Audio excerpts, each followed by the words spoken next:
నమస్తే ఫ్రెండ్స్, రవికిష్ అమాన్కర్ మీతో మీరందరూ హెల్తీగా ఉండాలని కోరుకుంటున్నాను. ఈరోజు ఈ వీడియోలో నేను మీకు తెలంగాణ గవర్నమెంట్ రిలీజ్ చేసినటువంటి డిఎస్సి 2024కి సంబంధించి పోస్టులు ఇలా ఉన్నాయి. స్కూల్ అసిస్టెంట్లు వచ్చేసి 2849, ఎస్జిటి పోస్టులు 7304, పండిట్లు 727, పీఈటీలు 182. మొత్తం మనం చూసుకున్నట్లయితే 11,062 పోస్టులకి ఏదైతే నోటిఫికేషన్ విడుదల చేసిందో దానికి సంబంధించి పూర్తి వివరాలు అయితే మీకు ఈ వీడియోలో అందిస్తాను. ఇక్కడ చూసినట్లయితే మీరు అర్హత ఏమి ఉండబోతుంది, అలాగే ఫీజు ఎంత ఉండబోతుంది, వయసు ఎంత ఉండబోతుంది, దానికి సంబంధించి ఎగ్జామ్స్ సంబంధించి సిలబస్ ఎలా ఉండబోతుంది, ఎగ్జామ్ ప్యాటర్న్ ఎలా ఉండబోతుంది, ఎలా కండక్ట్ చేస్తారు, అలాగే ఈ అప్లికేషన్ ఆన్లైన్లో ఎలా అప్లై చేయాలి, స్టెప్ బై స్టెప్ ప్రాసెస్ అని మీకు ఈ వీడియోలో చూపించడం జరుగుతుంది. అలాగే మీరు చూసినట్లయితే చివరి తేదీ మనకు ఏప్రిల్ 2 చెప్పడం జరిగింది. సో మీరు ఎక్కడ కూడా స్కిప్ చేయకుండా చూసినట్లయితే మీకు ఈ వీడియో క్లియర్గా అర్థమవుతుంది. సో అర్థమైతే మీకు చాలా యూస్ఫుల్ అవుతుంది కాబట్టి మీరు ఈ వీడియోని ఎక్కడ స్కిప్ చేయకుండా చివరి దాకా చూడండి.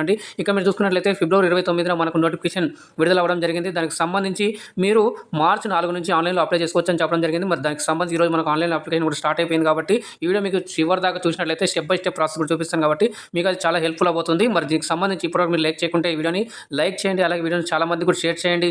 ఇప్పటివరకు మీ ఛానల్ ఫస్ట్ టైం విజిట్ చేసినట్లయితే సబ్స్క్రైబ్ చేసుకొని పక్కన గంట సింబల్లోకి ఆల్ అని చేసుకున్నట్లయితే నేను చేసే ప్రతి ఒక్క అప్డేట్ కానివ్వండి, వీడియోస్ కానివ్వండి, క్లాసెస్ కానివ్వండి మీకు మొదటగా నోటిఫికేషన్ రూపంలో అయితే వస్తాయండి. సో మనం లైక్ చేయకుండా కూడా నోటిఫికేషన్ ఏదో కూడా చూసేద్దాం. అలాగే ఆన్లైన్లో కూడా ఎలా అప్లై చేయాలని కూడా ఈ వీడియోలో మీకు అయితే చూపిస్తాను. మీకు వెబ్సైట్ లింక్ అయితే డిస్క్రిప్షన్ బాక్స్లో ఇస్తాను. మీరు అక్కడ నుంచి నేరుగా అయితే మీరు వెబ్సైట్లో వెళ్ళి మీరు అప్లికేషన్ అనేది వేసేసుకోవచ్చు. దానికి సంబంధించి మనకు వెబ్సైట్ అపియరెన్స్ అనేది ఇలా ఉండబోతుంది. ఇక్కడ మీరు చూసినట్లయితే సో ఇక్కడ స్టార్టింగ్ ఫస్ట్ ఫీ పే చేయాలి, తర్వాత అప్లికేషన్ ప్రింట్ తీసుకోవాలి. ఇలా ప్రతిదీ స్టెప్ బై స్టెప్ ఇచ్చారు. ఇక్కడ మనం చూసుకున్నట్లయితే ఫీజు 1000 రూపాయలకి అయితే నిర్ణయించడం జరిగింది. అలాగే స్టార్టింగ్ డేట్ అయితే ఇవ్వడం జరిగింది, అలాగే లాస్ట్ డేట్ కూడా ఇవ్వడం జరిగింది. లాస్ట్ డేట్ చూసుకున్నట్లయితే ఏప్రిల్ 2 అంటే ఇన్ఫర్మేషన్ అంటే ఒకటి ఎవరైతే ఆల్రెడీ అప్లై చేస్తున్నారో డిఎస్సికి అంటే గత ప్రభుత్వం విడుదల చేసినప్పుడు సెప్టెంబర్లో ఎప్పుడైతే ఎవరైతే అప్లై చేశారో వాళ్ళు ఇంకా మళ్ళీ ఒకసారి అప్లై చేసుకోవాల్సిన అవసరం లేదు.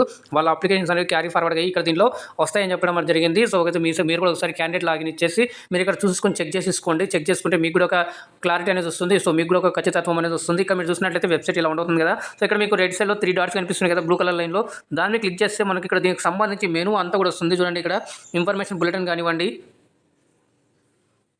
బులెటిన్ కానివ్వండి, అలాగే వేకెన్సీకి సంబంధించి కానివ్వండి, అలాగే సిలబస్ కానివ్వండి, ఇక్కడ ప్రతిదీ ఇచ్చారు. ఇవన్నీ కూడా నేను మీకు ఇప్పుడు క్లియర్గా ఒకటో తర్వాత నేను ఎక్స్ప్లెయిన్ చేస్తాను కాబట్టి మీరు ఎక్కడ కూడా స్కిప్ చేయకుండా చూడండి. ఏమైనా డౌట్స్, ఏమైనా సలహాలు, ఇంకా మీరు ఏమైనా ఎంక్వైరీ చేయాలనుకున్నట్లయితే ఇక్కడ కాంటాక్ట్ అతను ఉంది కదా, ఆ కాంటాక్ట్ మీద క్లిక్ చేసినట్లయితే ఇన్ఫర్మేషన్ వస్తుంది. వాళ్ళకి ఆ నెంబర్కి మీరు కాంటాక్ట్ అయ్యి మీ హెల్ప్ డెస్క్ నెంబర్లు సో ఇక్కడ కూడా ఇవ్వడం జరిగింది. అలాగే ఒక మెయిల్ కూడా ఇవ్వడం జరిగింది. ఇక్కడ పైన ఈ మెయిల్ ఇచ్చేసి మీరు ఈ మెయిల్ ద్వారా కూడా మీ యొక్క ప్రాబ్లమ్ అనేది సాల్వ్ చేసుకోవచ్చు.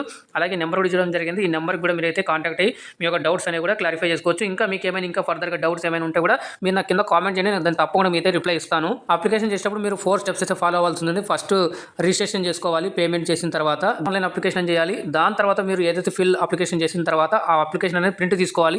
ప్రింట్ తీసుకున్న తర్వాత మీరు ఇక్కడ ఇంకా మీ యొక్క పేమెంట్ స్టేటస్ చెక్ చేసుకోవాలంటే ఇక్కడ కింద ఒక స్టెప్ కనిపిస్తుంది కదా, దాని మీద క్లిక్ చేస్తే మీరు యొక్క పేమెంట్ స్టేటస్ అనేది చెక్ చేసుకోవచ్చు. సో మీకు నీకు ఫస్ట్ నోటిఫికేషన్స్ అవన్నీ కూడా ఎక్స్ప్లెయిన్ చేస్తాం. దాని తర్వాత ఈ అప్లికేషన్ పార్ట్ అనేది మనం వద్దాం. ఇప్పుడు మనం నోటిఫికేషన్ చూద్దాం. మీకు ఈ 3 డాట్స్ మీద క్లిక్ చేసినట్లయితే మనకి ఇక్కడ కనిపిస్తుంది కదా, ఈ క్లిక్ చేసిన తర్వాత మీకు ఇక్కడ చూడండి ఇన్ఫర్మేషన్ బులెటిన్ ఉంది కదా, సో దాని మీద క్లిక్ చేస్తే మనకు ఇలా డౌన్లోడ్ అని అడుగుతుంది. సో నేను ఆల్రెడీ డౌన్లోడ్ చేశాను కాబట్టి మీకు ఇప్పుడు అది చూపిస్తాను.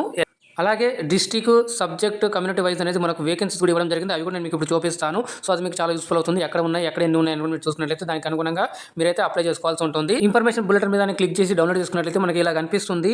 చూడండి, commissioner school education Telangana Hyderabad అని చెప్పేసి ఇక్కడ teacher recruitment for the post of అని చెప్పేసి స్కూల్ అసిస్టెంట్లు, అలాగే సెకండరీ గ్రేడ్ టీచర్లు, లాంగ్వేజ్ పండిట్లు, అలాగే ఫిజికల్ ఎడ్యుకేషన్ టీచర్లు, అలాగే స్పెషల్ ఎడ్యుకేషన్ టీచర్లు in primary level in the category of secondary grade teacher అని చెప్పేసి ఇవ్వడం జరిగింది. అలాగే special education teaching in upper primary అని చెప్పేసి ఇవ్వడం జరిగింది. ఇలా ప్రతి దానికి కూడా వీలైతే ఇవ్వడం జరిగింది. ఇలా మీరు చూడండి information bulletin to the notification 24RC1 అంటే రిక్రూట్మెంట్ 1 అనమాట, టీఆర్టీ అని చెప్పేసి డిఎస్సి 2024 డేటెడ్ 29/2/2024 అని చెప్పేసి ఇవ్వడం జరిగింది. అంటే ఫిబ్రవరి 29న మనకు ఒక నోటిఫికేషన్ అనేది ఇవ్వడం జరిగింది కాబట్టి ఇన్ఫర్మేషన్ బులెటిన్ ఆ రోజు రిలీజ్ అవ్వడం జరిగింది. అయితే వెబ్సైట్ ఫుల్గా ఉండడం వల్ల అలాగే ఆన్లైన్ ప్రాసెస్ కూడా చూపిద్దాం అనేది అంతా నేను ఇక్కడ ఈరోజు చేస్తున్నాను. ఇక్కడ మనకు ఈ వెబ్సైట్ లింక్ అనేది కూడా ఇవ్వడం జరిగింది. చూడండి, schooledu.telangana.gov.in అని చెప్పేసి ఈ వెబ్సైట్ లింక్ నేను మీకు కింద ఇస్తాను డిస్క్రిప్షన్ బాక్స్లో. మీరు అక్కడ నుంచి నేరుగా వెళ్ళి అప్లై చేసుకోవచ్చు. మొత్తంగా మనకు ఈ దీంట్లో 11,062 పోస్టులకి అయితే భర్తీ చేస్తున్నారు. 4 మార్చ్ 2024 నుంచి ఆన్లైన్లో స్టెప్ చేసుకోవచ్చు, ఫిల్ఇన్ చేసుకోవచ్చు అని ఆన్లైన్ అప్లికేషన్స్. అలాగే ఏప్రిల్ 2 వరకు అయితే మీరు ఫీ పే చేయొచ్చు. అలాగే ఏప్రిల్ 3 వరకు అయితే మీరు అప్లికేషన్ వేసుకోవచ్చు అని ఇందాక మీకు చెప్పాను. ఇలాగ మాకు ప్రతిదీ అయితే క్లియర్గా ఇక్కడ ఇన్ఫర్మేషన్ బులెటిన్లో మనకు ప్రతి ఇన్ఫర్మేషన్ ఇవ్వడం జరిగిందని చెప్పడం జరిగింది. అలాగే ఈ ఇన్ఫర్మేషన్ బులెటిన్ మీ వెబ్సైట్లో వెళ్ళి డౌన్లోడ్ చేసుకొని చెప్పడం జరుగుతుంది. మరి దీనికి సంబంధించి ఫీ చూసుకున్నట్లయితే మనకు రూ. 1000గా ఉంది. మీరు ఎన్ని పోస్టులకు అప్లై చేస్తే అన్ని రూ. 1000 వేసేసి మీరు అక్కడ సెలెక్ట్ చేసుకొని చెప్పేసి మీరు చెప్తారు. దానికి అనుగుణంగా మీరు ఫీ పే చేయాలి. అది కూడా నేను మీకు చూపిస్తాను ఎలా అనేది కూడా. ఈ సేమ్ మనకి ఇక్కడ ఇవ్వడం జరిగింది అప్లికేషన్ అనేది కూడా. చూడండి ఇక్కడ 2/4/2024 అని చెప్పేసి ఇవ్వడం జరిగింది మనకు ఈ అప్లికేషన్కి సంబంధించి. ఇది కూడా వెళ్ళేసి మీరు మీకు ఏమంటున్నా అంటే పేమెంట్ రెఫరెన్స్ ఐడి వస్తుంది. సో మీరు వన్స్ ఫీ పే చేసిన తర్వాత మీకు నెంబర్ వస్తుంది. ఆ నెంబర్ ఏంగానే మీకు అప్లికేషన్ ఫిల్ అయినట్లు కాదు, మళ్ళీ వెళ్ళి ఫిల్ చేయాలన్నట్టుగా ఇక్కడ చెప్పడం జరిగింది. మొత్తంగా ఇది ఇన్ఫర్మేషన్కి సంబంధించి. సో ఇది మనం ఒక్కొక్కటి స్కిప్ చేసుకున్నట్లయితే మనకు ప్రతి data step by step process అనేది ఇక్కడ ప్రొసీజర్ అని ఇవ్వడం జరిగింది. యూజర్ గైడ్ అనేది కూడా ఇవ్వడం జరిగింది. ఈ వెబ్సైట్లో మీరు వెళ్ళి ఆ యూజర్ గైడ్ డౌన్లోడ్ చేసుకుని మీరైతే చెక్ చేసుకోవచ్చు అని చెప్పడం అయితే జరిగింది. మనకు ఈ జనరల్ బేసిక్ ఇన్ఫర్మేషన్ అయితే ఇవ్వడం జరిగింది. రిటర్న్ టెస్ట్ వచ్చేసి మనకు కంప్యూటర్ బేస్డ్ టెస్ట్ వస్తుందని చెప్పడం జరిగింది. అంటే ఆన్లైన్లో రాయాల్సి ఉంటుంది. దానికి సంబంధించి మనకు 11 సెంటర్స్ అనేవి ఇక్కడ క్లియర్గా అయితే ఇవ్వడం జరిగింది. ఇక్కడ చూసుకున్నట్లయితే మహబూబ్ నగర్, రంగారెడ్డి, హైదరాబాద్, మెదక్, నిజామాబాద్, ఆదిలాబాద్, కరీంనగర్, వరంగల్, ఖమ్మం, నల్గొండ, అలాగే సంగారెడ్డి ఇక్కడైతే మనకు ఎగ్జామ్ సెంటర్స్ వాళ్ళు పెట్టడం అయితే జరిగింది. అలాగే submit their order of preference, అంటే మనకు ప్రిఫరెన్స్ అడుగుతారు. ఆ ప్రిఫరెన్స్కి అనుగుణంగా అంటే మీకు ఏది దగ్గర అనిపిస్తే ఫస్ట్ ఆ ప్రిఫరెన్స్ పెట్టేసి తర్వాత మీకు అక్కడ సెలక్షన్ చేయాల్సి వస్తుంది. మీకు అవి చూపిస్తాను క్లియర్గా. అలాగే మనకు ఎగ్జామ్ సెంటర్కి సంబంధించి ఇచ్చిన తర్వాత tentative schedule of return test అని చెప్పేసి ఇవ్వడం జరిగింది.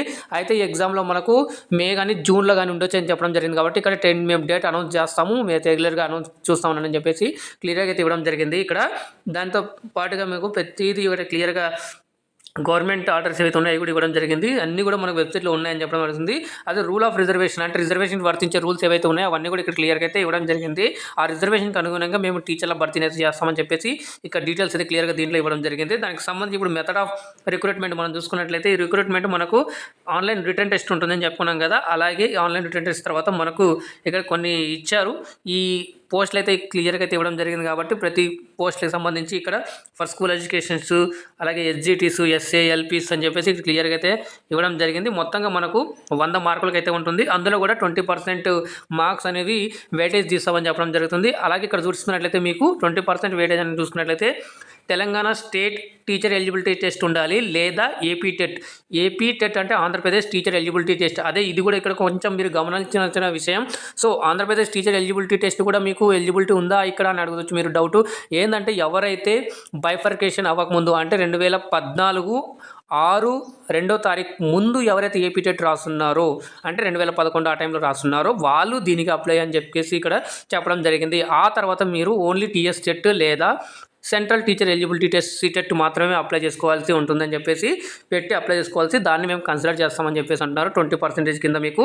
అలాగే దీనికి సంబంధించి for school assistant, physical education teacher వాళ్ళకైతే మొత్తంగా మనకు 100 మార్క్స్కి 100 మార్క్స్ ఉంటాయని చెప్పేసి అడగడం జరుగుతుంది. దీనికి ఎటువంటి పర్సంటేజ్ వెయిటేజ్ ఏం లేవు. కాబట్టి ఇక్కడ ఎలిజిబిలిటీ ఇప్పుడు చూసుకున్నట్లయితే మనకు ఎడ్యుకేషనల్ క్వాలిఫికేషన్ చూసుకున్నట్లయితే జనరల్గా మీకు ఎక్స్ప్లెయిన్ చేస్తాను.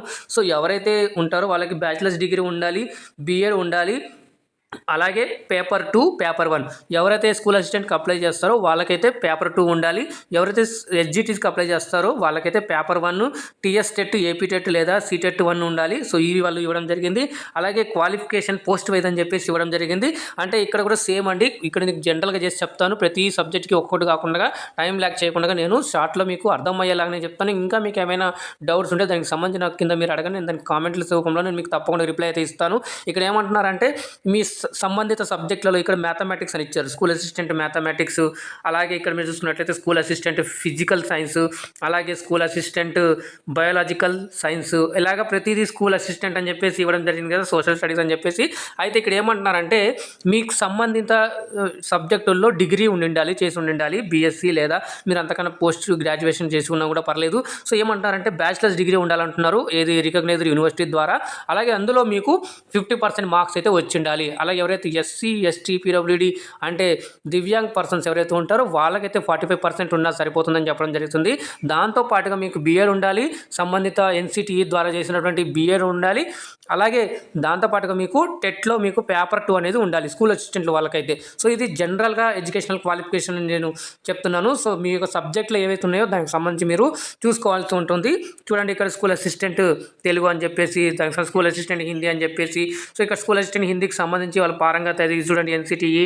అలాగే ఇక్కడ థర్డ్ ఎండ్ అని చెప్పేసి లాస్ట్ పేరా ఇచ్చారు కదా, paper 2 of Telangana state eligibility test అని చెప్పేసి ఇవ్వడం జరిగింది, ఏపీ టెట్ అని ఇవ్వడం జరిగింది. కానీ జాగ్రత్తగా ఎవరైతే 2014 ముందు ఏపీ టెట్ రాస్తున్నారో తెలంగాణ వాళ్ళు, సో ఏపీ వాళ్ళైనా కూడా అక్కడ మీరు అప్లై చేసుకోవచ్చు. సో ఇది నేను మరీ చెప్తున్నాను. సో మరి ఏపీ టెట్ కూడా ఎలిజిబుల్ ఉంది కదా అని చెప్పేసి మీరు ఇబ్బందులు అయితే పడవాకండి, ఎందుకంటే ముందే మనం పేమెంట్ చేయాలి కాబట్టి. అలాగే ఇక్కడ చూసుకున్నట్లయితే స్కూల్ అసిస్టెంట్కి సంబంధించి ఉర్దూ, అలాగే కన్నడ, ప్రతి లాంగ్వేజ్కి అయితే క్లియర్గా అయితే వాళ్ళ సబ్జెక్ట్స్ సంబంధించి ఇవ్వడం జరిగింది. తమిళ్, అలాగే మరాఠీ, అలాగే సాంస్క్రిట్, ఇవన్నీ కూడా క్లియర్గా అయితే ఇవ్వడం జరిగింది. మీరు ఇక్కడ చూసుకోవచ్చు. దానికి సంబంధించి ఇప్పుడు స్కూల్ అసిస్టెంట్ ఫిజికల్ ఎడ్యుకేషన్ సంబంధించి వీళ్ళు చూసుకున్నట్లయితే bachelor degree with physical education అని చెప్పేసి దాంట్లో సంబంధించిన డిగ్రీలలో వీళ్ళైతే చేసి ఉండాలంటున్నారు. చూడండి ఇక్కడ 50% అడుగుతున్నారు. SC ST, అలాగే బీసీ, అలాగే దివ్యాంగజన్ ఎవరైతే ఉంటారో వాళ్ళకి మాత్రం 45% ఉండాలనేది క్లియర్గా ఇవ్వడం జరిగింది. ఇక్కడ చూసినట్లయితే 35% అని చెప్పేసి ఇక్కడ must possess graduation in physical education with 40% marks in case of SC ST అని చెప్పేసి, అలాగే marks shall be 35% or graduate in physical education that is BPED కూడా ఉండాలి. మామూలుగా బీఎడ్ వాళ్ళు ఉంటుంది కాబట్టి సబ్జెక్ట్స్ వాళ్ళకైతే మరి ఫిజికల్ ఎడ్యుకేషన్ PT టీచర్లు ఎవరైతే ఉండాలో వాళ్ళకు BPED చేసి ఉండాలని అంటున్నారు. దానికి సంబంధించి ఇక్కడ క్లియర్గా అయితే ఇవ్వడం జరిగింది. ఇంకోటి ఏమంటున్నారంటే ఇక్కడ ఇంటర్మీడియట్ సర్టిఫికేట్ మస్ట్ అండ్ షుడ్గా ఉండాలని చెప్పేసి అంటున్నారు. స్పెషల్ ఎడ్యుకేషన్ టీచర్కి సంబంధించి వాళ్ళకి సంబంధించి సేమ్ అదే ఉంటుంది. కాకపోతే వీళ్ళకి ఏంటంటే ఒకటి RCI అని ఉంటుంది, రీహాబిలిటేషన్ కౌన్సిల్ ఆఫ్ ఇండియా గుర్తించినటువంటి సంస్థల్లో మీరైతే స్పెషల్ బీఎడ్ అయితే చేస్తుంటారు కాబట్టి దానికి సంబంధించి క్వాలిఫికేషన్ సర్టిఫికేట్ అవన్నీ కూడా ఉండాలంటున్నారు. ఇక్కడ కూడా సేమ్ పేపర్ 2కి సంబంధించి మీకు టీటెట్ ఉండాలని చెప్పేసి అంటున్నారు. మళ్ళీ దీనికి సంబంధించి ఇక్కడ మనకు సెకండరీ గ్రేడ్ టీచర్కి సంబంధించి కూడా వీళ్ళు ఏమంటారంటే వీళ్ళు ఇంటర్మీడియట్ పాస్ అయి ఉండాలి. SGT వాళ్ళకి మనకు ఎడ్యుకేషన్ క్వాలిఫికేషన్ చూసుకున్నట్లయితే ఇంటర్మీడియట్ పాస్ అయి ఉండాలి. సేమ్ అదే అండి, 50% 45% అనేది ఇక్కడ క్లియర్గా అయితే వీళ్ళు ఇక్కడ మెన్షన్ చేయడం జరిగింది. మళ్ళీ పెద్దగా చేసి నేను దానికి ఇది చెప్పదలుచుకోలేదు. అలాగే దాంతోపాటుగా DLED, diploma in elementary education, DED అంటారు కదా, సో అది ఇదైతే ఉండాలి. అలాగే అది లేదా మీరు 4 ఏళ్ల బ్యాచిలర్స్ ఇన్ ఎలిమెంటరీ ఎడ్యుకేషన్లో మీరు 4 ఏళ్ళు చేసి ఉండాలని చెప్పేసి అంటున్నారు. అలాగే దీనికి సంబంధించి వీళ్ళ దగ్గర ఏమన్నా మస్ట్ పొసెస్ ఇంటర్మీడియట్ అని చెప్పేసి చూడండి, సీనియర్ సెకండరీ సర్టిఫికేట్ కంపల్సరీ అంటున్నారు. అలాగే వీళ్ళు చూసినట్లయితే paper 1 of Telangana state eligibility test అని చెప్పాం కదా, సో TSTET పేపర్ 1 లేదా APTET పేపర్ 1 లేదా CTET పేపర్ 1 అయితే క్వాలిఫై ఉండాలి. మొత్తానికి ఏంటంటే టీచర్ ఎలిజిబిలిటీ టెట్ క్వాలిఫై అయితే మీరు అప్లై చేయగలరని చెప్పేసి. సో ఇక్కడ నేను ఇంకోటి ఏంటంటే special education teachers post for primary level అని చెప్పేసి ఇక్కడ సేమ్ అవే ఇక్కడ ఇవ్వడం జరిగింది. అదే క్వాలిఫికేషన్స్, లాంగ్వేజ్ పండిట్స్ కూడా వాళ్ళ యొక్క లాంగ్వేజ్లలో ఏవైతే ఉంటాయో అవి ఉండాలని చెప్పేసి అంటున్నారు. 50-45% వాళ్ళ యొక్క డిగ్రీ, అలాగే సంబంధిత సబ్జెక్టులలో మీరు ఏ లాంగ్వేజ్కి అప్లై చేస్తారో ఆ లాంగ్వేజ్ మీరు తప్పకుండా గ్రాడ్యుయేషన్లో ఒక సబ్జెక్ట్కి అయితే చేసి ఉండాలని చెప్పేసి క్లియర్గా అయితే ఇవ్వడం జరిగింది. సో ఇలా ప్రతి దానికి లాంగ్వేజ్లు ఏవైతే ఉన్నాయో వాటన్నిటి కూడా ఇవ్వడం జరిగింది. ఇక్కడ కన్నడ అని చెప్పేసి ప్రతిదీ ఇలా మనకు తమిళ్, ఇంకా మీరు చూసుకున్నట్లయితే కన్నడ, అలాగే మనకు ఇక్కడ చూసుకున్నట్లయితే ఫిజికల్ ఎడ్యుకేషన్ టీచర్కి సంబంధించి మళ్ళీ 50% మార్క్స్ 45% మార్క్స్ ఇందాక మనం చెప్పాం కదా, వాళ్ళకి ఏం లేదండి గ్రాడ్యుయేషన్ డిగ్రీ ఫిజికల్ ఎడ్యుకేషన్లో చేసి ఉండాలి, అలాగే BPED చేసి ఉండాలని చెప్పేసి ఇక్కడ క్లియర్గా అయితే మస్ట్ పొసెస్ బ్యాచిలర్స్ డిగ్రీ అని కంపల్సరీ ఇవ్వడం జరిగింది. Language medium study qualification, so language సంబంధించి ఇక్కడ ఇవ్వడం జరిగిందండి. సో మనకు 10th వరకు లేదా ఇంటర్ గ్రాడ్యుయేషన్ లెవెల్లో మీరు ఏ అయితే లాంగ్వేజ్లో చదువుకుంటారో ఆ లాంగ్వేజ్ ఆ మీడియం అయితే మీరు సెలెక్ట్ చేసుకోవాలని చెప్పేసి క్లియర్గా అయితే చెప్పడం జరిగింది. దాంతోపాటుగా డిస్టెన్స్ ఎడ్యుకేషన్కి సంబంధించి కూడా వీళ్ళు రూల్స్ అయితే ఇవ్వడం జరిగింది. సో మీరు రికగ్నైజ్డ్ యూనివర్సిటీస్ కానీ ఆర్గనైజేషన్స్ కానీ మీరు ఆ ఎడ్యుకేషన్ సంబంధించి చేసినట్లయితే మీరు కూడా ఎలిజిబుల్ అని చెప్పడం అయితే జరిగింది.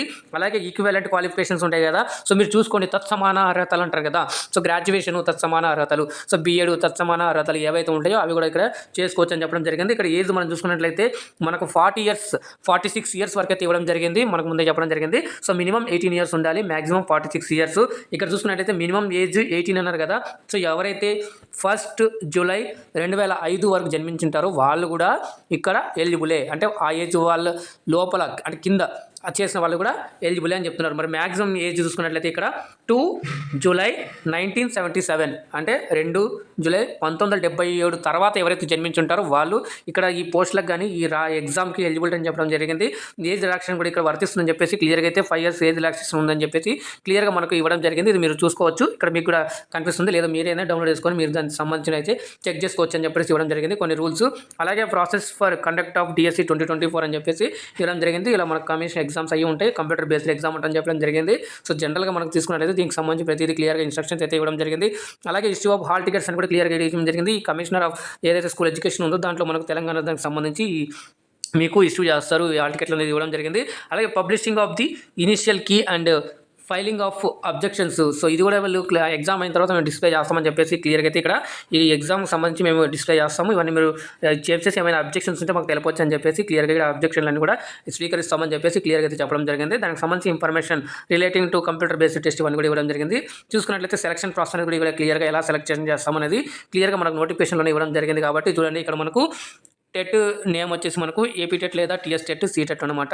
మ్యాక్సిమం మార్క్స్ వచ్చేసి 150 ఉంటాయి. కాబట్టి మళ్ళీ దీంట్లో ఎంత సాధించాలి, ఓసీ వాళ్ళకి ఎంత రావాలి అంటే 90 పైన రావాలి మార్కులు. అప్పుడే దాంట్లో మనకు కన్సిడర్ చేస్తారు ఓసీ వాళ్ళకి. అదే బీసీ వాళ్ళకి అయితే 75 మార్కులు అయితే రావాలి. 75 మార్కులు వస్తే దాని తర్వాత మీకు అక్కడ 20% వేటేజ్లో మనకు అక్కడ ఇవ్వడం జరుగుతుంది. ఎస్సీ ఎస్టీ అలాగే పీడబ్ల్యూడీ అంటే డిఫరెంట్లీ ఏబిలిటీ పర్సన్స్ ఉంటారు, వాళ్ళకైతే 60 మార్క్స్ అయితే ఇక్కడ రావాలని చెప్పేసి క్లియర్గా ఇక్కడ ఇవ్వడం జరిగింది. పర్సెంట్ మార్క్స్ అని చెప్పేసి పాస్ మార్క్ ఇవ్వడం జరిగింది. ఇది వచ్చినట్లయితే మీకు క్లియర్గా ఒక నోట్ కూడా ఇచ్చారు చూడండి. ఇందాక నుంచి నేను చెప్పుకుంటూ వస్తున్నాను కదా, ఏపీ టెట్ అప్టైన్ అని చెప్పేసి before the appointed day of 2/6/2014 అంటే మనకు అప్పుడు తెలంగాణ అనేది ఏపీ నుంచి విడిపోయిన సందర్భం. కాబట్టి ఆ తర్వాత ఎవరైతే చేస్తారో వాళ్ళు ఏపీ టెట్ రాసినా కూడా అర్హులు కాదు. అంతకుముందు ఎవరైతే ఏపీ టెట్ రాస్తుంటారో వాళ్ళు మాత్రమే అర్హులు అని చెప్పేసి క్లియర్గా చెప్పడం జరిగింది. అలాగే ప్రిపరేషన్ ఆఫ్ ప్రొవిజనల్ లిస్ట్ అని చెప్పి క్లియర్గా మనకైతే ఇవ్వడం జరిగింది. ఇది మీరు చూసుకోవచ్చు ఒకసారిగా. ఇది ఒక్కొక్కటి ఎక్స్ప్లెయిన్ చేసుకుని చాలా ఎక్స్ప్లెయిన్ కేటగిరీ చూసినట్లయితే ఒకవేళ సేమ్గా కేటగిరీ ఒక దాంట్లో సెలక్షన్ అయితే ఇద్దరు ఒకే మార్క్తో సెలక్షన్ అయితే ఎలా అనేది కూడా ఇక్కడ క్లియర్గా అయితే ఇవ్వడం జరిగింది. SC ST BCA BCB BCC BCD BCE and OC అని చెప్పేసి క్లియర్గా అయితే ఇక్కడ మనకు ప్రాసెస్ అనేది కూడా ఇవ్వడం జరిగింది. దానికి సంబంధించి స్కేల్ ఆఫ్ పే కూడా అంటే ఏవైతే గవర్నమెంట్ స్కేల్స్ ఏవైతే ఉన్నాయో రివైజ్ స్కేల్ పే 2020 తర్వాత యాజ్ పర్ జీవో నెంబర్ అని చెప్పేసి 51 నెంబర్ ప్రకారంగా మీకు స్కేల్ మీకు శాలరీ అయితే ఇవ్వడం జరుగుతుంది చెప్పడం జరిగింది. మీడియం ఆఫ్ క్వశ్చన్ పేపర్ వచ్చేసి మనకు బైలింగ్వల్లో ఉండబోతుందండి. ఒకటి తెలుగు ఒకటి ఇంగ్లీష్ మీడియంలో అయితే పక్కా ఉండబోతుంది. బైలింగ్వల్ అంటే మనకు అదే కాబట్టి అర్థము. ఇక్కడ మీరు చూసుకున్నట్లయితే scheme of teacher recruitment test ఇక్కడ మీరు చూసుకున్నట్లయితే మనకు ప్యాటర్న్ ఎలా ఉండబోతుంది అని చెప్పేసి క్లియర్గా అయితే మనకు డ్యూరేషన్ వచ్చేసి 2.5 గంటలు ఉంటుంది. మనకు ఇది లాంగ్వేజ్ ప్రతి దానికి ఇచ్చాడు క్లియర్గా. మనకు చూడండి general knowledge and current affairs వచ్చేసి మనకు 20 క్వశ్చన్స్ ఉంటాయి, 10 మార్క్స్. అలాగే పర్సెప్షన్ ఇన్ ఎడ్యుకేషన్ వచ్చేసి సిలబస్ మీకు సిలబస్ ఇప్పుడు నేను చూపిస్తాను ఎలా చేసుకోవాలి ఎలా చూసుకోవాలని కూడా 20 క్వశ్చన్స్ ఉంటాయి, 10 మార్క్స్. అలాగే మీ యొక్క సబ్జెక్ట్ ఏదైతే ఉంటుందో నాన్ లాంగ్వేజెస్ అంటే మ్యాథ్స్ కానివ్వండి సైన్స్ కానివ్వండి సోషల్ కానివ్వండి వాళ్ళకి మొత్తంగా 88 క్వశ్చన్స్ ఉంటాయి, 44 మార్క్స్. లాంగ్వేజ్ వాళ్ళకి కూడా సేమ్ వాళ్ళ యొక్క కంటెంట్ వాళ్ళ యొక్క కాంఫరెన్స్ అనేవి వస్తాయి, అవి వాళ్ళకి కూడా సేమ్. ఇక్కడ చూసుకున్నట్లయితే మనకు 88 క్వశ్చన్స్ 64 మార్క్స్ ఉంటాయి. దాని తర్వాత మనకు టీచింగ్ మెథడాలజీకి సంబంధించి మనకు క్వశ్చన్స్ అయితే రావడం జరుగుతున్నాయి. అలాగే 32 మార్కులు అంటే మనకు 16 మార్కులు అనేవి అక్కడ వస్తాయి, 32 క్వశ్చన్లు ఉంటాయి. టోటల్గా మనకు 160 క్వశ్చన్స్ ఉంటాయి, 80 మార్క్స్ అయితే కన్సిడర్ చేస్తాం. మిగతా 20 మార్క్స్ మీకు తెలిసిందే కదా, పర్సెంటేజ్ ఇస్తారు టెట్ వెయిటేజ్ కింద. అలాగే మీరు చూసుకున్నట్లయితే 3 అవర్స్ అని ఇవ్వడం జరిగింది. ఎవరికి ఇది అంటే school assistant physical education 3 hours. వీళ్ళకైతే 100 మార్క్స్ ఉండబోతుంది. ఇక్కడ దీనికి సంబంధించి జనరల్ ఇంగ్లీష్ ఉండబోతుంది. అలాగే జనరల్ నాలెడ్జ్ అండ్ కరెంట్ అఫైర్స్కి సంబంధించి 10 క్వశ్చన్స్ 10 మార్క్స్ ఉంటాయి, 20 క్వశ్చన్స్ ఉంటాయి. అలాగే దీనికి సంబంధించి ఇక్కడ చూడండి జనరల్ ఇంగ్లీష్ సంబంధించి వీళ్ళకు మొత్తంగా 10 మార్క్స్ ఉంటాయి, మొత్తం 20 క్వశ్చన్స్ ఉంటాయి. అలాగే కంటెంట్కి సంబంధించి కూడా వీళ్ళు క్లియర్గా ఇవ్వడం జరిగింది. 6 అని చెప్పేసి అంటే 12 క్వశ్చన్లు ఇలా వాళ్ళ యొక్క కంటెంట్కి సంబంధించి పూర్తిగా ఇవైతే ఇవ్వడం జరుగుతుంది. ఈ కంటెంట్ని బట్టి మీకైతే ఇక్కడ టోటల్గా మీకు 100 మార్క్స్ అనేది ఇవ్వడం జరిగింది. 200 క్వశ్చన్స్ వస్తాయి మీకు 100 మార్క్స్ కింద. టోటల్గా మీకు 200 క్వశ్చన్స్ వస్తాయి, 100 మార్క్స్ కింద మీకు కన్వర్ట్ చేసేసి మీకైతే మెరిట్ తీయడం జరుగుతుంది. ఇలా ప్రతి దానికైతే ఇక్కడ ఇవ్వడం జరిగింది. ఇక్కడ చూడండి డ్యూరేషన్ వచ్చేసి 2.5 అవర్స్. సెకండరీ గ్రేడ్ టీచర్లకు కూడా ఇక్కడ ప్యాటర్న్ అయితే ఇవ్వడం జరిగింది. General knowledge and current affairs వచ్చేసి 20 క్వశ్చన్స్ ఉంటాయి, 10 మార్క్స్. అలాగే 20 క్వశ్చన్స్ 10 మార్క్స్ అని చెప్పేసి పర్సెప్షన్ ఇన్ ఎడ్యుకేషన్ అని చెప్పేసి. అలాగే లాంగ్వేజ్ ఇండియన్ లాంగ్వేజ్ సంబంధించి వీళ్ళకు సిలబస్ ప్రకారంగా వీళ్ళకు 18 క్వశ్చన్స్ ఉంటాయి, 9 మార్క్స్. అలాగే 18 క్వశ్చన్స్ 9 మార్క్స్ లాంగ్వేజ్ ఇంగ్లీష్ వచ్చేసి. తర్వాత కంటెంట్ చూసుకున్నట్లయితే కంటెంట్ ప్రకారంగా వీళ్ళకి కూడా 18 క్వశ్చన్స్ అంటే 9 మార్క్స్ కింద ఇలా మొత్తం కన్వర్ట్ చేసేసి మెథడాలజీ టీచింగ్ మెథడాలజీ ఏదైతే ఉందో అది కూడా వీళ్ళకు 30 క్వశ్చన్స్ అడుగుతారు, 15 మార్క్స్ మెథడాలజీ కింద వస్తాయి. టోటల్గా వీళ్ళకి కూడా 160 క్వశ్చన్స్ ఉంటాయి, 80 మార్క్స్ అయితే ఉంటాయి. అలాగే ఎడ్యుకేషన్ టీచర్ అంటే ఫిజికల్ ఎడ్యుకేషన్ టీచర్కి సంబంధించి ఏదైతే ఉంటుందో దానికి సంబంధించి ఎగ్జామ్ ప్యాటర్న్ ఇక్కడ స్కీమ్ చూసుకున్నట్లయితే అదే సేమ్ వీళ్ళకి ఇక్కడ 100 మార్క్స్కి ఇలా కండక్ట్ చేస్తారు. జనరల్ నాలెడ్జ్ కరెంట్ అఫైర్స్ వచ్చేసి వీళ్ళకు 20 క్వశ్చన్స్ ఉంటాయి, 10 మార్క్స్. దానికి సంబంధించి ఇంగ్లీష్ సంబంధించి చూసుకున్నట్లయితే 20 క్వశ్చన్స్ 10 మార్క్స్ ఉంటాయి. అలాగే ఇక్కడ కంటెంట్ అని చెప్పేసి చూడండి ఇక్కడ సీరియల్ నెంబర్ 3 to 8 అని చెప్పేసి ఇక్కడ 3 నుంచి 8 వరకు ఏదైతే అన్ని ఇక్కడ మార్క్స్ క్వశ్చన్స్ ఎక్కువ ఉన్నాయి, మార్క్స్ దానికి హాఫ్ ఆఫ్ ద అంటే ఒక క్వశ్చన్కి మీకు హాఫ్ మార్క్ అనేది ఇవ్వడం జరిగింది. దీంట్లో ఎటువంటి నెగిటివ్ మార్కింగ్ కూడా లేదు. అయితే ఇక్కడ 200 క్వశ్చన్స్ ఉంటాయి, 100 మార్క్స్ కింద వీళ్ళు కన్వర్ట్ చేసి ఇస్తామని చెప్పేసి నోటిఫికేషన్ అనేది క్లియర్గా మనకు ఎక్స్ప్లెయిన్ చేయడం జరిగింది. ఇప్పుడు మీకు చూపిస్తాను చూడండి. ఓవర్ వ్యూ ప్యాటర్న్ చూసుకున్నాము ఇంతవరకు. మనం ఏజ్ ఏమి ఉండాలి, అలాగే ఎలిజిబిలిటీ ఏంటి, అలాగే ఫీజు ఎంత ఉండబోతుంది, ఎలా వెళ్ళి అప్లై చేయాలి ఇక్కడ వీళ్ళు క్లియర్గా అయితే ఎక్స్ప్లెయిన్ చేయాలి. ఇది ఆన్లైన్లో మాత్రమే మనం అప్లై చేయాల్సి ఉంటుంది. ఎగ్జామ్లో కూడా మనకు మనకు ఆన్లైన్లోనే మాత్రమే ఎగ్జామ్ రాయాల్సి ఉంటుంది. దానికి సంబంధించి ఎగ్జామ్ సెంటర్లు క్లియర్గా అయితే వీళ్ళు ఇవ్వడం జరిగింది. దానికి అనుగుణంగా మీరైతే ఎగ్జామ్ ప్రిఫరెన్స్ అక్కడ ఇవ్వాల్సి ఉంటుంది. ఇప్పుడు మనం చూద్దాం ఎలా అప్లై చేయాలి, ఇంకా ఏంది సిలబస్ ఎలా ఉండబోతుంది క్లియర్గా ఇప్పుడు నేను మీకు చూపిస్తాను. డిస్ట్రిక్ట్ సబ్జెక్ట్ కమ్యూనిటీ వైజ్ అని చెప్పేసి వేకెన్సీ ఉంది కదా, దాని మీద క్లిక్ చేసినట్లయితే మనకు ఎక్కడ ఎన్ని వేకెన్సీస్ ఉన్నాయి, ఏ సబ్జెక్టులని క్లియర్గా మనకు తెలుస్తుంది. ఇక్కడ మీరు దాన్ని డౌన్లోడ్ చేయగానే మనకి ఇలా ఓపెన్ అవుతుంది. ఇక్కడ నుంచి మీరైతే మీ యొక్క వేకెన్సీస్ మీ యొక్క డిస్ట్రిక్ట్లలో కానీ మీ సబ్జెక్టులలో ఎన్ని ఉన్నాయని క్లియర్గా మీకు ఇక్కడ చెక్ చేసుకోవచ్చు. ఏ కేటగిరీలో ఎన్ని ఉన్నాయని చెప్పేసి క్లియర్గా అయితే వీళ్ళు ఇక్కడ ఇలా మెన్షన్ చేయడం జరిగింది. ఇది మీరు నా టెలిగ్రామ్లో అయితే కూడా తీసుకోవచ్చు. మీరు ఇంకా నా టెలిగ్రామ్ లేకుంటే ఫాలో అవ్వకుంటే మీకు కింద నేను లింక్స్ ఇవ్వడం జరిగింది. మీరు అక్కడ నా టెలిగ్రామ్ ఛానల్లో అలాగే ఫేస్బుక్లో కూడా ఫాలో అవ్వచ్చు. దానికి సంబంధించిన లింక్స్ కింద అయితే ఇవ్వడం జరిగింది. సో ఇలా వేకెన్సీ అని క్లియర్గా అయితే వీళ్ళు ఇక్కడ ఇవ్వడం జరిగింది మనకు. మీరు వెబ్సైట్లో కూడా చెక్ చేసుకోవచ్చు. ఇప్పుడు నేను చూపించాను కదా, ఆ విధంగా మీరు వచ్చినట్లయితే ప్రతిదీ ఇక్కడ సబ్జెక్ట్ వైజ్ కానివ్వండి, కేటగిరీ వైజ్ ప్రతిదీ మనకి ఇక్కడ ఎక్స్ప్లెయిన్ చేయడం అయితే జరిగింది. చూడండి వేకెన్సీస్, ఇన్ని వేకెన్సీ ఎక్స్ప్లెయిన్ చేసేలోపు వీడియో చాలా లెంత్ అవుతుంది కాబట్టి ఎలా చెక్ చేసుకోవాలని ఇప్పుడు మీకు చూపించాను. ఇక్కడ నుంచి మీరైతే వేకెన్సీస్ అనేవి చెక్ చేసుకోవచ్చు. మీ సంబంధిత సబ్జెక్ట్ ఏవైతే ఉందో దాంట్లో ఎన్ని వేకెన్సీ ఎక్కడెక్కడ ఉన్నాయి, ఎలా అప్లై చేసుకోవాలని మీరు దీన్ని చూసుకొని ఫస్ట్ ఇది చెక్ చేసిన తర్వాతనే మీరు అప్లికేషన్ అనేది వేయండి. ఎందుకంటే ఒకసారి అప్లికేషన్ వేసిన తర్వాత మళ్ళీ కలెక్ట్ చేసుకోవడం కానీ మరీ వేయాలంటే ఇబ్బంది అవుతుంది కాబట్టి మీరు ఒకేసారి నీట్గా 1-2 సార్లు చదివైతే మీరు అప్లికేషన్ వేయాల్సి అయితే ఉంటుంది. ఇది మీరు వేకెన్సీ అనేది చెక్ చేసుకోండి. మనకు రిక్రూట్మెంట్ రూల్స్ అని చెప్పేసి ఇవ్వడం జరిగింది. దాని మీద క్లిక్ చేసినట్లయితే మనకు ఈ TSC 2024కి సంబంధించి రూల్స్ ఎలా ఉన్నాయి, ఎలా అప్లై చేస్తామని క్లియర్గా అయితే ఇక్కడ ఇవ్వడం జరిగింది. ఆల్మోస్ట్ మనం ఈ డీటెయిల్స్ అన్ని కూడా క్లియర్గా అయితే ఎక్స్ప్లెయిన్ చేసుకుందాం. నోటిఫికేషన్లో క్లియర్గా అయితే ఇవ్వడం జరిగింది కాబట్టి సేమ్ ఇంతకుముందు నేను మీకు ఎలా అయితే ఎక్స్ప్లెయిన్ చేశానో అక్కడైతే సేమ్ ఇక్కడ కూడా అదే ఇక్కడ ఇవ్వడం జరిగింది. జస్ట్ షార్ట్కట్గా మనకు రిక్రూట్మెంట్లో ఎలా ఏ రూల్స్ ఉంటాయని చెప్పేసి ఏజ్ సంబంధించి కానివ్వండి, ప్యాటర్న్ సంబంధించి కానివ్వండి, అలాగే ఎగ్జామ్ సంబంధించి కానివ్వండి, ఎగ్జామ్ సిటీస్ సంబంధించి కానివ్వండి, ఎగ్జామ్ ఎలా చేస్తారని కూడా క్లియర్గా అయితే మీకు ఎక్స్ప్లెయిన్ చేశాను కాబట్టి జస్ట్ మీకు చూపిస్తున్నాను రిక్రూట్మెంట్ రూల్స్లలో ఏం చెప్తారనేది చెప్పేసి. సో ఇవైతే రూల్స్ మామూలు బేసిక్స్ రూల్స్ అయితే ఉన్నాయి, మీరు ఒకసారి చూసేయచ్చు వెబ్సైట్ నుంచి. సిలబస్ అని ఉంది చూడండి. సిలబస్ మీద క్లిక్ చేస్తే మనకు ఒక కొత్త విండో అనేది ఓపెన్ అవుతుంది. ఓపెన్ అవ్వగానే మనకు చూడండి లాంగ్వేజ్ పండిట్స్ అని చెప్పేసి డౌన్లోడ్ అని ఉంది. అలాగే ఇక్కడ మీరు చూపిస్తాను చూడండి, లాంగ్వేజ్ పండిట్స్ అలాగే ఫిజికల్ ఎడ్యుకేషన్ సంబంధించి దానికి సంబంధించి మీకు సిలబస్ ఏముండబోతుందని చెప్పేసి డౌన్లోడ్ అని ఉంది.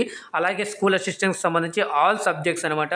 దాంతోపాటుగా మీకు సెకండరీ గ్రేడ్ టీచర్కి సంబంధించి ఇక్కడ క్లియర్గా ఇవ్వడం జరిగింది. ఇప్పుడు మీకు ఒకటి చూపిస్తాను. ఫస్ట్గా ఇక్కడ చూసుకున్నట్లయితే స్కూల్ అసిస్టెంట్ అని ఉంది కదా, సో ఈ స్కూల్ అసిస్టెంట్ దగ్గర మీరు ఎదురుగా కనిపిస్తున్న డౌన్లోడ్ అని క్లిక్ చేస్తే డౌన్లోడ్ మీద క్లిక్ చేయండి. మనకు డౌన్లోడ్ అనేది అడుగుతుంది. డౌన్లోడ్ చేసేసిన తర్వాత మీకు ఇలా ఫైల్ అనేది ఓపెన్ అవుతుంది. ఫస్ట్ మనకు పేపర్ ప్యాటర్న్ అనేది ఇవ్వడం జరిగింది. మనకి ఎన్ని మార్కులకు ఉండిపోతుంది, ఎన్ని క్వశ్చన్లు వస్తాయని చెప్పేసి ఇచ్చిన తర్వాత క్లియర్గా కింద అనేది మనకు ఈ ప్యాటర్న్ అనేది ఇవ్వడం జరిగింది. ఈ ప్యాటర్న్ మీరు అయితే చెక్ చేసుకోవచ్చు. నేను ఆల్రెడీ మీకు ఎగ్జామ్ ప్యాటర్న్ ఎలా ఉండబోతుందని క్లియర్గా ఎక్స్ప్లెయిన్ చేశాను. అలాగే ఇక్కడ మీరైతే మీ యొక్క సబ్జెక్టులలో ఏ సబ్జెక్ట్లో ఏ టాపిక్స్ అడుగుతున్నారో దానికి అనుగుణంగా మీరు పెట్టుకొని మీరు ఎగ్జామ్కి అయితే ప్రిపేర్ అవ్వచ్చు. ఇంకా టైం మనకు ఇవ్వాలంది కాబట్టి చాలా, సో మీ యొక్క ప్రిపరేషన్ కూడా బాగా చేయాలని కోరుకుంటున్నాను. ఇలా మనకు ఎగ్జామ్ సంబంధించి సిలబస్ అనేది ఇక్కడ నుంచి మనం డౌన్లోడ్ చేసుకోవచ్చు. సో మీకు ఇది అర్థమైందని అనుకుంటున్నాను. ఇప్పటివరకు మీరు ఇంకా ఏమైనా డౌట్స్గా ఫీల్ అవుతున్నట్లయితే మీరు నాకు కింద కామెంట్ చేయండి, దాన్ని తప్పకుండా నేను రిప్లై ఇస్తాను. కాంటాక్ట్ అస్ కనిపిస్తుంది కదా, దాని మీద క్లిక్ చేసినట్లయితే మీ యొక్క ఏమైనా డౌట్స్, మీ యొక్క ప్రాబ్లమ్స్ ఏమైనా క్వైరీస్ ఉంటే ఇక్కడ వాళ్ళకి మీరు కన్సల్ట్ అయ్యి మీ యొక్క ప్రాబ్లమ్స్ అని కూడా సాల్వ్ చేసుకోవచ్చు. ఇంకా మీకు ఏమైనా డౌట్స్ అనిపిస్తున్నట్లయితే మామూలుగా బేసిక్ ఏమైనా ఉంటే మీరు నాకు కింద ఈ వీడియో కింద కామెంట్లో మీరు తప్పకుండా కామెంట్ చేయండి, నేను తప్పకుండా రిప్లై ఇస్తాను. ఇక్కడ నెంబర్స్ అని ఇచ్చారు, అలాగే టైమింగ్స్ అనేది ఇచ్చారు. అలాగే టైమింగ్లో మాత్రం వీళ్ళకి ఫోన్ చేయాల్సి ఉంటుంది. అలాగే ఇక్కడ మెయిల్ ఐడి కూడా ఇచ్చారు. ఈ మెయిల్ ఐడి కూడా మీరు వాళ్ళకి మెయిల్ చేసినట్లయితే మీ యొక్క సంబంధించిన ప్రాబ్లంకి వాళ్ళు సొల్యూషన్ అనేది కూడా చెప్తారు. మీరు తప్పకుండా అయితే వాడుకోండి. ఏమైనా డౌట్స్ ఉంటే ఫస్ట్ క్లారిఫై చేసుకున్నాకనే మీరు అక్కడ అప్లై అయితే చేయండి ఆన్లైన్లో. ఇప్పుడు మీకు అది చూపిస్తాను. లాగిన్ మీరు క్లిక్ చేస్తే కొత్త విండో అనేది ఓపెన్ అవుతుంది. ఓపెన్ అయిన తర్వాత ఇక్కడ మీకు యూజర్ నేమ్ అలాగే పాస్వర్డ్ అడుగుతుంది. యూజర్ నేమ్ పాస్వర్డ్ ఇచ్చిన తర్వాత ఇక్కడ క్యాప్చా ఇచ్చారు. ఒక క్యాప్చా ఇచ్చేసిన తర్వాత మీరు సైన్ ఇన్ అని చేసినట్లయితే మళ్ళీ మీరు అప్లికేషన్లో వెళ్తారు. అప్లికేషన్లో వెళ్ళేసి మీరు అక్కడ డీటెయిల్స్ ఇచ్చేసి మళ్ళీ అప్లికేషన్ అనేది కంప్లీట్ చేస్తారు. కంప్లీట్ చేసిన తర్వాత మీరు అప్లికేషన్ ప్రింట్ తీసుకొని ఫ్యూచర్ రెఫరెన్స్ కోసం అయితే పెట్టుకోవాల్సి ఉంటుంది. ఇది ఇప్పుడు మీకు చూపిస్తాను ఎలా అప్లై చేయాలని. ఇప్పటిదాకా నేను మీకు నోటిఫికేషన్ ఎక్స్ప్లెయిన్ చేస్తాను, అన్నీ అర్థమయ్యాయి అనుకుంటున్నాను. ఇంకా ఏమైనా డౌట్స్ ఉంటే మీరు తప్పకుండా కామెంట్ చేయండి. ఇప్పటివరకు వీడియోని లైక్ చేయకుండా లైక్ చేయండి, చాలామందికి షేర్ చేయండి. ఛానల్ని ఫస్ట్ టైం విజిట్ చేసినట్లయితే, ఫస్ట్ టైం వీడియో చూస్తున్నట్లయితే సబ్స్క్రైబ్ చేసుకొని పక్కన గంట సింబల్ నొక్కి ఆల్ అని సెలెక్ట్ చేసుకున్నట్లయితే నేను చేసే ప్రతి ఒక్క అప్డేట్స్ కానివ్వండి, నోటిఫికేషన్ కానివ్వండి, క్లాసెస్ కానివ్వండి, వీడియోస్ కానివ్వండి మీకు మొదటిగా నోటిఫికేషన్ రూపంలో అయితే వస్తాయండి. ఫ్రెండ్స్ ఇప్పుడు దాకా మనం నోటిఫికేషన్ సంబంధించి కానివ్వండి, సిలబస్ సంబంధించి కానీ ప్రతి డీటెయిల్స్ అనేది క్లియర్గా తెలుసుకున్నాం కదా. మరి ఇప్పుడు ఎలా అప్లై చేయాలని ఇప్పుడు మీకు చూపిస్తాను. ఇక్కడ చూడండి రిజిస్ట్రేషన్ ఫీ పేమెంట్ అని ఇక్కడ ఫస్ట్ కనిపిస్తుంది కదా, దాని మీద క్లిక్ చేయండి. క్లిక్ చేయగానే మనకు విండో లోడ్ అయ్యి ఇలా ఓపెన్ అయ్యి ఇక్కడ మనకు డీటెయిల్స్ అన్ని కూడా క్లియర్గా అడుగుతుంది. పోస్ట్ దేనికి అప్లై చేసుకుంటున్నారో అవన్నీ మీరు ఇక్కడ చేసుకున్నట్లయితే మీకు ప్రతిదీ డీటెయిల్స్ వస్తాయి. డీటెయిల్స్ వచ్చిన తర్వాత ఆటోమేటిక్గా అమౌంట్ అనేది అక్కడ వస్తుంది. వచ్చిన తర్వాత ఇక్కడ ప్రొసీడ్ అనే ఆప్షన్ కనిపిస్తుంది. దీన్ని క్లిక్ చేయాలి. అయితే నేను ఇంతకుముందు చేసినప్పుడైతే ఇవాళ వచ్చింది మార్నింగ్. ఇప్పుడు మీకు చూపిద్దామని చేసేసి వీడియో చేస్తుంటే ఇప్పుడు కావట్లేదు. ఒక్కోసారి ఇలా కూడా అవుతుండొచ్చు. నెట్ సర్వర్ బిజీ కూడా వస్తుండొచ్చు. ఎందుకంటే ఇవాళ నుంచి అప్లికేషన్ స్టార్ట్ కాబట్టి ప్రతి ఒక్కరు కూడా ఇప్పుడు సెర్చ్ చేస్తూ ఉంటారు. ఒక్కోసారి అప్డేట్స్ అవన్నీ కూడా అవుతూ ఉంటాయి కాబట్టి కొంచెం 1-2 రోజులు మీరు కూడా వెయిట్ చేసి మీరు అప్లై చేయండి. నేను మీకు చూపిద్దామని చెప్పేసి చేసరికి రావట్లేదు. నేనైతే మార్నింగ్ చేస్తాను. అక్కడ అమౌంట్ ఇవన్నీ కూడా అడుగుతుంది. అమౌంట్ ఆటోమేటిక్ వచ్చిన తర్వాత ప్రొసీడ్ అని చేసినట్లయితే మనకు అప్లికేషన్గా ఫర్దర్గా రిజిస్ట్రేషన్ అనేది వస్తాయి. ఆ డీటెయిల్స్ అని ఇచ్చిన తర్వాత మనకు ఒక రిజిస్ట్రేషన్ నెంబర్, యూజర్ నేమ్, అలాగే పాస్వర్డ్ అవన్నీ కూడా వస్తాయి. అవి వేసిన తర్వాత మనం ఫర్దర్గా ఫిల్ ఆన్లైన్ అప్లికేషన్ అని చెప్పేసి సెకండ్ స్టెప్ ఏదైతే ఉందో దాంట్లో వెళ్ళేసి మనం ఆన్లైన్లో అప్లికేషన్ చేసుకుంటాము. ఆ తర్వాత మనం మళ్ళీ మన యొక్క ప్రింట్ సక్సెస్ఫుల్ అప్లికేషన్ అయిన తర్వాత మనం ఆ అప్లికేషన్ ప్రింట్ తీసుకోవాల్సి ఉంటుంది. అలాగే మీరు పేమెంట్ స్టేటస్ కూడా చెక్ చేసుకోవచ్చు. ఇలా అయితే ప్రొసీజర్ ఉండబోతుంది. వీడియోలో మనం ఆన్లైన్లో అప్లికేషన్ ఎలా అప్లై చేయాలని ఇలా కూడా చేసుకోవచ్చు. అయితే నేను ఇంకొక వీడియో కూడా చేస్తానంటే అప్లై ఎలా చేయాలని కేవలం ఒకటే వీడియో చేస్తాను. దాంట్లో ఆన్లైన్లో ఎలా అప్లై చేయాలని మాత్రమే చూపిస్తాను. ఇప్పుడు మీకు జస్ట్ ప్రొసీజర్ అనేది ఎక్స్ప్లెయిన్ చేశాను కదా, ఈ డీటెయిల్స్ కావాలని చెప్పేసి. అయితే దీనికి సంబంధించి మీరు ఒక ఫోటో, ఒక సిగ్నేచరు, అలాగే ఫోటో విత్ సైన్ చేసుకుని ఒకటి రెడీ చేసుకొని పెట్టుకోండి, స్కాన్ చేసుకొని.